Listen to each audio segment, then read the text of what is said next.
بسم اللہ الرحمن الرحیم۔ السلام علیکم ورحمۃ اللہ وبرکاتہ۔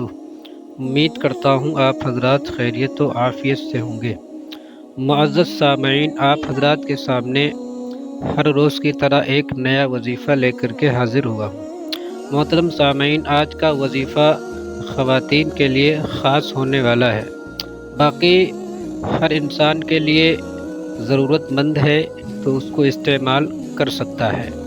جی ہاں محترم سامعین، آپ کو وظیفہ بتانے سے پہلے گزارش کرتا ہوں آپ حضرات سے محبت سے میرے چینل کو سبسکرائب کریں تاکہ آپ کو انشاءاللہ اسی طریقے مزید ویڈیوز ملتے رہیں۔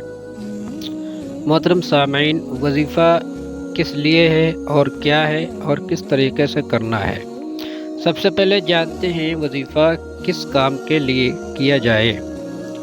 سب سے پہلے آپ کو یہ بتاتا چلوں کہ میاں اور بیوی کا آپس میں جھگڑا وظیفہ محبت کے لیے ہے۔ شرط یہ ہے جائز مقصد ہوگا تبھی کامیاب ہوگا، ورنہ اس کا نقصان ہوگا اور نقصان کے ذمہ دار آپ خود ہوں گے۔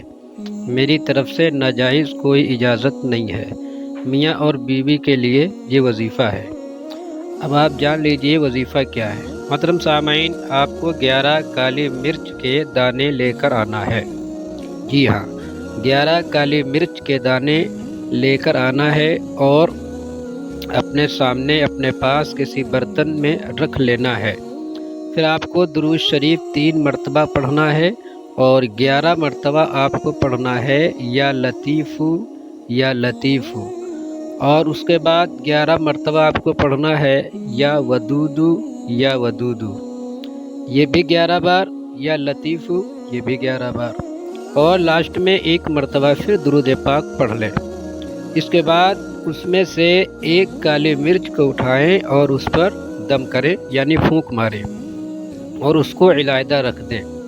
اسی طریقے سے جو آپ نے 11 دانے کالی مرچ کے لیے ہیں سب پر اسی طرح سے پڑھنا ہے۔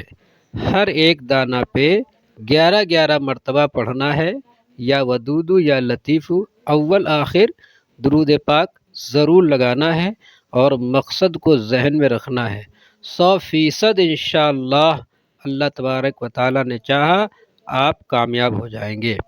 یہ وظیفہ خاص طور سے خواتین کے لیے ہے جو اپنے شوہر سے پریشان ہیں، گھر میں لڑائی جھگڑا رہتا ہو، پریشانیاں آ رہی ہوں، آپس میں بڑھیا اچھی طریقے سے نہ رہ پا رہے ہوں، غصہ گردی ہو رہی ہو، آپس میں الجھن بے چینی ہو رہی ہو، اس لیے بہت کامیاب وظیفہ ہے۔ اس طریقے سے آپ استعمال کریں، انشاءاللہ آپ کو ضرور رزلٹ ملے گا۔ اب آپ کو یہ بتا دوں کہ آپ نے جو پڑھا ہے اور پڑھنے کے بعد آپ کو کرنا کیا ہے۔ جب آپ کا پورا ہو جائے 11 مرتبہ پڑھ لیں، سب کالی مرچ یعنی 11 دانوں پہ مکمل پڑھ لیں، تو اس کے بعد میں آپ کو جلتی ہوئی آگ میں اس کا نام لے کر ڈال دینا ہے جس کے نام سے آپ نے وظیفہ کیا ہوا ہے۔ آگ میں ڈالنا ہے، مدت اس کی جو ہے 21 دن تک ہے۔ 21 دن تک پڑھیں گے، انشاءاللہ رزلٹ آپ کے سامنے ہوں گے۔ السلام علیکم ورحمۃ اللہ۔